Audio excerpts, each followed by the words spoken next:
पवन सिंह जी के नाम के आगे एक बहुत सा गंदा शब्द लगता है कि पवन सिंह पहले किसी लड़की को यूज करते हैं तब काम देते हैं।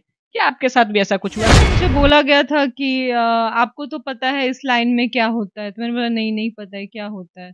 तो कॉम्प्रोमाइज होता है, आप तो वो चीज करेंगी नहीं तो ये रोल नहीं मिल सकता। बोले कोई बात नहीं चलेगा, अगर आइंदा कभी विदाउट कॉम्प्रोमाइज हो तो मुझे कॉल करिएगा। तो क्या कॉम्प्रोमाइज, क्या शारीरिक संबंध जो होता है उस टाइप का कॉम्प्रोमाइज, या फिर एक जो होता है कि नहीं थोड़ा सा हॉट ड्रेस होता है वो कॉम्प्रोमाइज, सीरियल या फिर मूवी या फिर एल्बम की बात हो रही है?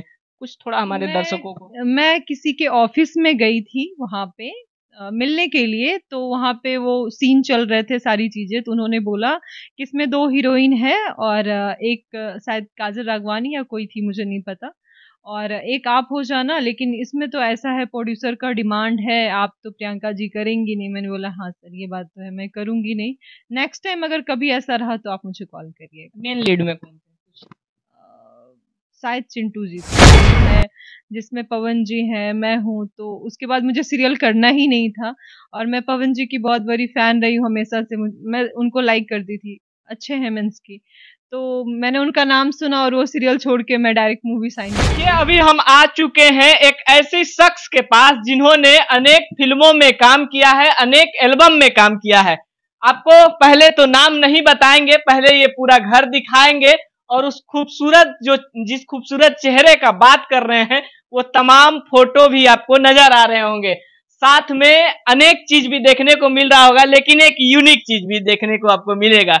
ये जो एलजी का टीवी देख रहे हैं, ये उस जमाने का टीवी है जिस जमाने में खेसारी लाल यादव और पवन सिंह का, या फिर रितेश पांडे, या फिर कह ले रवि किशन का मूवी चलता था। और ये देखिए ये फ्री डिश, वही डिश जिस पर जो कि धारावाहिक हमेशा आप दूरदर्शन को देखने के लिए, बाइस्कोप को देखने के लिए रात में 11 बजे तक का इंतजार करते थे, वो टीवी अभी भी अवेलेबल है। जी हाँ, जिंदा है, चल रहा है। तो हम बात कर रहे हैं प्रियंका महाराज जी का, जो कि अनेक फिल्मों में अपना अदा से कहीं ना कहीं दर्शकों को अट्रैक्ट की हैं। आज किस स्थिति में है, किन किन एल्बम में काम कर रही हैं, क्या क्या इनका अभी चल रहा है, सारे मुद्दे पर बात करेंगे। सबसे पहले स्वागत है, कैसी हैं? मैं अच्छी हूँ, आप कैसे हैं? मैं भी ठीक हूँ। होली चल रहा है, क्या क्या धमाका हो रहा है, किन किन मूवी में फिर से दिखने को मिलेंगे आप? एक्चुअली अभी जो मैंने दो गाने आए हैं जो कि रिलीज हो चुके हैं अभी, गलिया छील दे का शिल्पी राज का, और विजय चौहान जी का एक गाना रिलीज हुआ है, रंगरेज बलम, बहुत ही प्यारा है, सैड सॉन्ग है, होली का गाना है। तो मैं चाहती हूँ कि आप लोग देखें। और फिल्म की बात रही तो अभी मैंने दो फिल्म कंप्लीट किया है, एक बंधन टूटे ना और एक अनटाइटल है, तो बहुत सारी चीजें आपको देखने को आगे भी मिलेगा। ये बंधन टूटे ना किन के साथ है? एक्चुअली ये नए हैं, प्रोड्यूसर हैं वो, लेकिन जिनकी फिल्म है जो डायरेक्ट किए हैं वो बाली जी हैं, जिनका काफी नाम है, जिद्दी फिल्म और बहुत सारी फिल्में किए हैं, तो वो डायरेक्टर का फिल्म है। बहुत बड़ी हीरोइन हो गई हैं, मूवी में काम कर रही हैं, लेकिन घर में वही अभी पुराने जमाने वाला एलजी टीवी जिसमें बाइस्कोप देखने के लिए लोग 11 बजे तक इंतजार करते थे, आखिर इसे बदलकर एलईडी क्यों नहीं लगाई? एक्चुअली हम लोग तो यहाँ पे रहते नहीं है, कभी कभी आए तो दो चार दिन के लिए आए, घर पे रहे और ऐसे ही बंद रहता है, तो कुछ मतलब नहीं है मुझे लगता है टीवी लेके।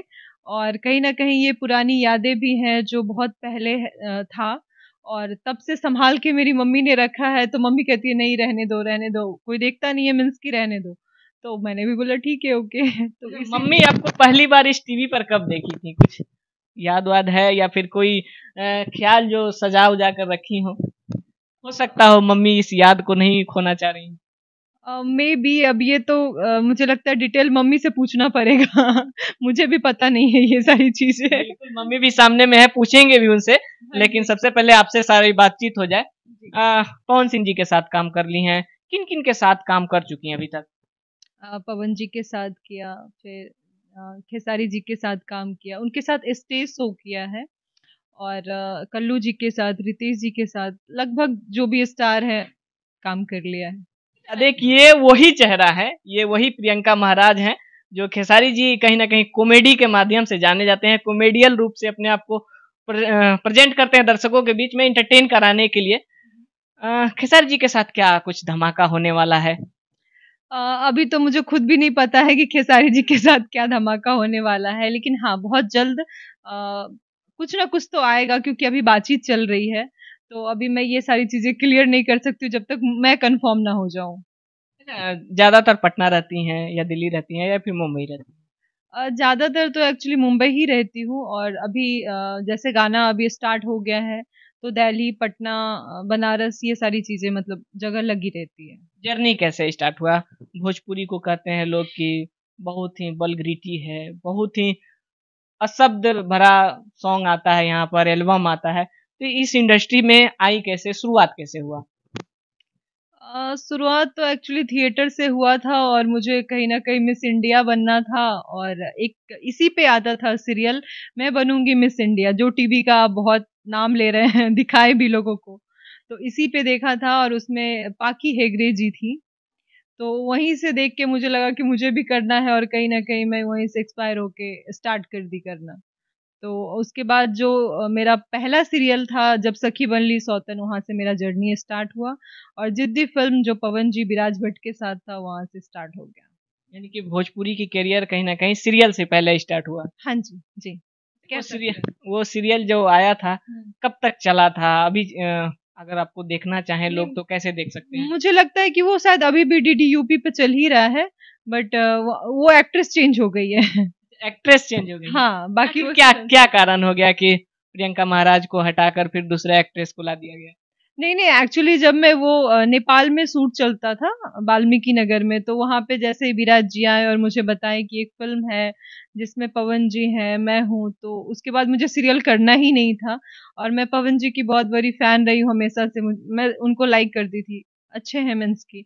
तो मैंने उनका नाम सुना और वो सीरियल छोड़ के मैं डायरेक्ट मूवी साइन कर ली। अच्छा, पवन सिंह जी के नाम के आगे एक बहुत सा गंदा शब्द लगता है कि पवन सिंह पहले किसी लड़की को यूज करते हैं तब काम देते हैं। क्या आपके साथ भी ऐसा कुछ हुआ था क्या? नहीं, ऐसा कुछ नहीं है, मुझे ऐसा नहीं लगता है। और देखिए, दुनिया का कोई भी मर्द हो, जब तक लड़की आगे से नहीं बोलेगी या फिर प्रेफ़रेंस नहीं देगी, दुनिया का कोई लड़का कुछ नहीं कर सकता है। हाँ, ये हो सकता है कि काम नहीं देगा या फिर बुलाएगा नहीं, लेकिन ज़बरदस्ती तो नहीं कर सकता है। और मुझे कभी भी पवन जी से मिलके ये नहीं लगा कि वो ज़बरदस्ती करते हैं या फिर गलत बोलते हैं। मेरे साथ तो ऐसा नहीं हुआ, बाकी मुझे पता नहीं। तमाम जो अभी एक्ट्रेस आती हैं, मॉडल आती हैं, टिकटॉक से आती हैं, सोशल मीडिया से आती हैं, इंस्टाग्राम से आती हैं, आने के साथ ही उनका एक एलिगेशन लगता है कि भोजपुरी के तमाम कलाकार या फिर जो बड़े बड़े स्टार हैं, वो बोलते हैं कि पहले मेरे साथ बेड शेयर करो, तब तुमको काम मिलेगा, तब तुमको एल्बम में काम मिलेगा। क्या ये सच में ऐसा कुछ है, या फिर ये सिर्फ अपने आप को पब्लिश करने के लिए या फिर दर्शकों के बीच लाने के लिए सब चीज चलती हैं? पता नहीं, मुझे तो ऐसा नहीं लगता है कि कोई ऐसा बोलते होंगे, और अगर बोलते हैं तो आप सामने से मना कर सकते हैं, कोई आपको उठा के तो नहीं लेके जा रहा है। तो मेरे साथ तो ये चीज़ें नहीं हुई है फिलहाल, कि मुझे मतलब बोलने के लिए लोग बोले हैं, ऐसा नहीं बोल सकती हूँ।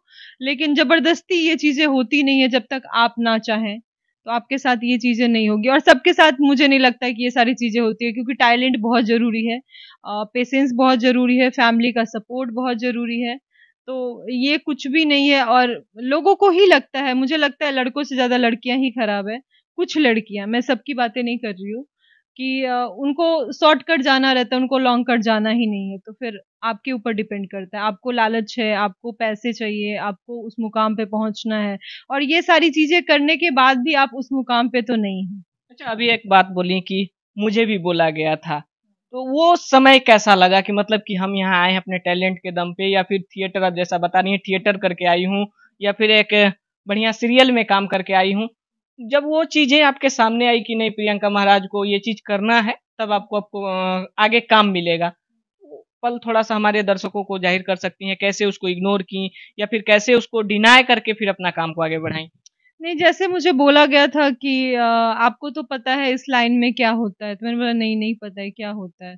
तो कॉम्प्रोमाइज़ होता है, आप तो वो चीज़ करेंगी नहीं, तो ये रोल नहीं मिल सकता। बोले कोई बात नहीं, चलेगा।